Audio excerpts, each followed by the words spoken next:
पंतप्रधान नरेंद्र मोदी उद्या नागपूर दौऱ्यावर आहेत। नागपूरमधील विविध महत्त्वाच्या कार्यक्रमांना ते उपस्थित राहणार आहेत। संरक्षण क्षेत्रातील अत्याधुनिक प्रकल्पांचं ते उद्घाटन करणार आहेत।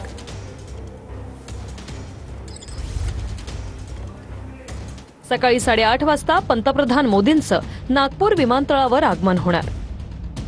सकाळी 9 वाजता मोदी रेशीमबागेतील हेडगेवार स्मृती मंदिराला भेट देणार। आरएसएसचे संस्थापक हेडगेवारांच्या समाधीचं दर्शन घेणार। सकाळी 9:30 वाजता मोदी दीक्षाभूमीला भेट देत डॉक्टर बाबासाहेबांना अभिवादन करणार।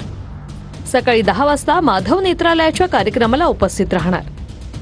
दुपारी 12:30 वाजता मोदी सोलार एक्सप्लोसिव्ह कंपनीला भेट देणार। मोदींच्या हस्ते सोलार डिफेन्स एरोस्पेस लिमिटेडमध्ये संरक्षण क्षेत्रातील अत्याधुनिक प्रकल्पांचं उद्घाटन होणार। दुपारी 1:30 वाजता पंतप्रधान मोदी छत्तीसगडसाठी रवाना होणार।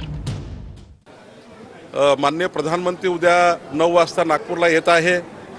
माननीय प्रधानमंत्री रेशीमबागला जाणार आहेत, नंतर दीक्षाभूमीला जाणार आहेत। माननीय पंतप्रधानजी माधव नेत्रालय जे आशिया खंडातलं सर्वात मोठं एक आधुनिक नेत्रालय राहणार आहे, त्या ठिकाणी भूमिपूजन आहे।